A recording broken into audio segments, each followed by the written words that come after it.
Hi Kiba, everybody. I have a couple of reviews I'm going to post tonight. The first one was a live event that we went to.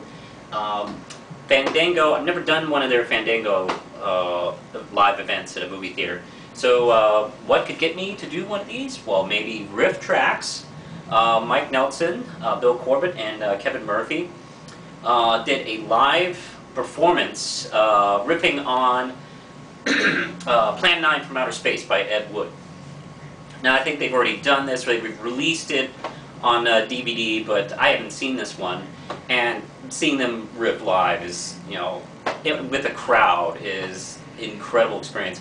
I did go see the movie a couple times when it came out in theaters, and a recent showing at Fantaside, the Chesapeake Library sci-fi convention.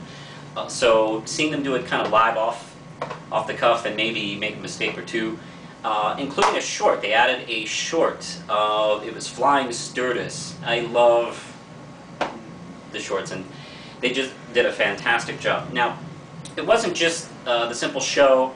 There was also a couple of comedy bits done, fake commercials. I forgot who had directed these, and I don't know. I can move on about my life without really worrying about it. They were rather funny, although they were pretty much the same joke each time. The joke was basically something ordinary, just, you know, thrown in our face is, you know, exciting and cool. Sort of like monster truck ads almost. But, you know, hey, they're okay. And then they had a live performance. Like when that was announced at the beginning, I thought, oh fuck, I gotta sit through a fucking live performance. Jonathan Colton was the performer. Now, I had never heard of him, and neither had Lindsay. Lindsay's pretty knowledgeable about unsigned acts and shit like that. I learn a lot from her music-wise these days. You kids with your internet. But neither one of us had heard of him. He's not bad. He's kind of a guitar guy with some funny songs. He's sort of a little, I don't know.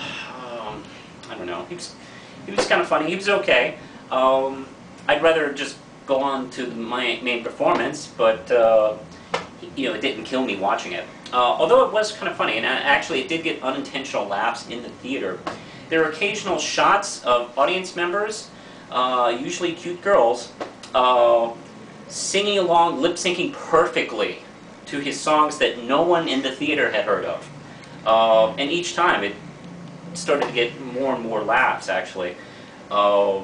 While I occasionally heard someone going, "Who knows this song?" So, there you go. But on to the main performance. They had done a colorized version of this, which, I don't know, to me, really not important. I mean, colorizing Plan 9 from Outer Space? That's like painting a turd.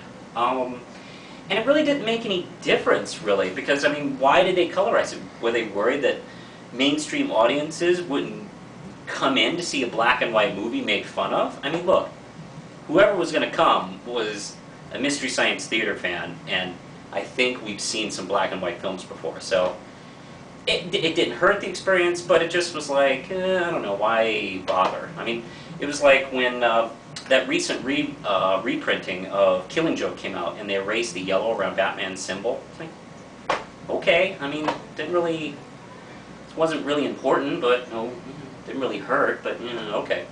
But the ripping itself was fantastic. They didn't miss a beat, and occasionally you get to see their faces on the side, making fun. And for those of you who have not seen Ed Wood's masterpiece, now, part of it was reenacted for the Tim Burton Ed Wood film from '94, I believe. And it's actually not a terrible idea, actually. Aliens want to invade Earth by reanimating the dead, and they raise an army of undead to attack people. Although they only do 3 people, so, you know, can't really, it's not hardly an army. And of course, the dialogue is just as bad and just as cardboard as you have heard, and it's funny without the Riff Trax guys, but oh my god, their jokes were just perfect and on target. Probably maybe the running joke about the one actor playing the cop who just does not know how to gesture with a gun. Actually, you should not gesture with a gun at all.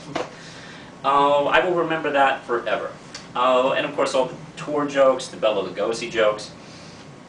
Let's see, the vampire jokes, who was hardly used. Although you know from the Tim Burton film that she didn't even want to be there. She was kind of just stuck there. But there you go. I loved it. I don't know if any of you out there, any other Misties, had seen it. If you had, throw a comment down, or maybe even a video response talking about the event. I gave it 5 RAM chips. Seeing the guys perform live is just perfect, and I want to see them again right now. Okay? Push the button, let's see.